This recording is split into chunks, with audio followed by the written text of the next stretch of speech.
माता सीता धरती में क्यों समा गई थी? बहुत लोगों के मन में एक प्रश्न उठता है कि ऐसी क्या स्थिति आ पड़ी थी कि माता सीता को भूमि में समाना पड़ गया था। क्या इसके अलावा कोई और विकल्प नहीं था?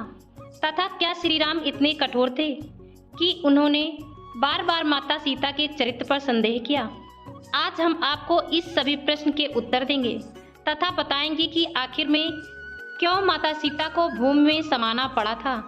इसके लिए सबसे पहले आपको राजधर्म क्या होता है तथा इसकी क्या परिभाषा है, इसके बारे में जानना आवश्यक है। एक राजा प्रजापति बनता है तथा राजा का उत्तरदायित्व होता है हमेशा प्रजा के हित में ही कोई निर्णय ले, क्योंकि एक प्रजा के द्वारा ही राजा का चुनाव किया जाता है। तो राजा को अपने सभी निर्णय वही लेने होते हैं जो प्रजा के अधिकांश लोगों का मत होता है, अन्यथा उसे राजा रह जाने का कोई अधिकार नहीं होता। इसी को राजधर्म कहा गया है। जब लवकुश बड़े हो गए तब वो दोनों अपने गुरु वाल्मीकि के आदेशानुसार अयोध्या में गए तथा सभी को रामायण की कथा सुनाई।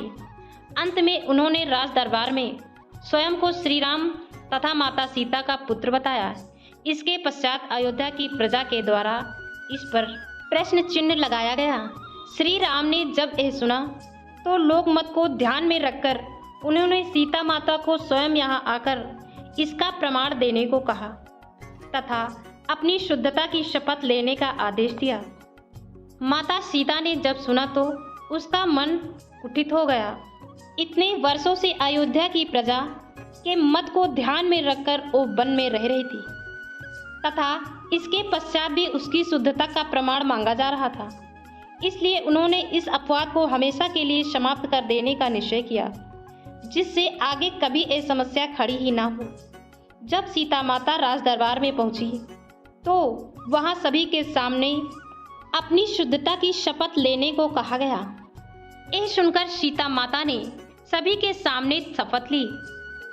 उसने मन, वचन और कर्म से केवल भगवान श्री राम की ही आराधना की है तथा उन्हें ही अपना पति माना हो। वो इसी समय धरती फट जाए तथा वो उसमें समा जाए। माता सीता के इतना कहते ही एक जोरदार गर्जना तथा धरती फटकर दो हिस्सों में बट गई। उसमें से धरती माँ अवतरित हुई तथा सीता माता को अपने साथ लेकर चली गई। इस प्रकार माता सीता ने स्वयं के लिए उसे इस विवाद को हमेशा के लिए शांत कर दिया। जय श्री राम, जय सीताराम।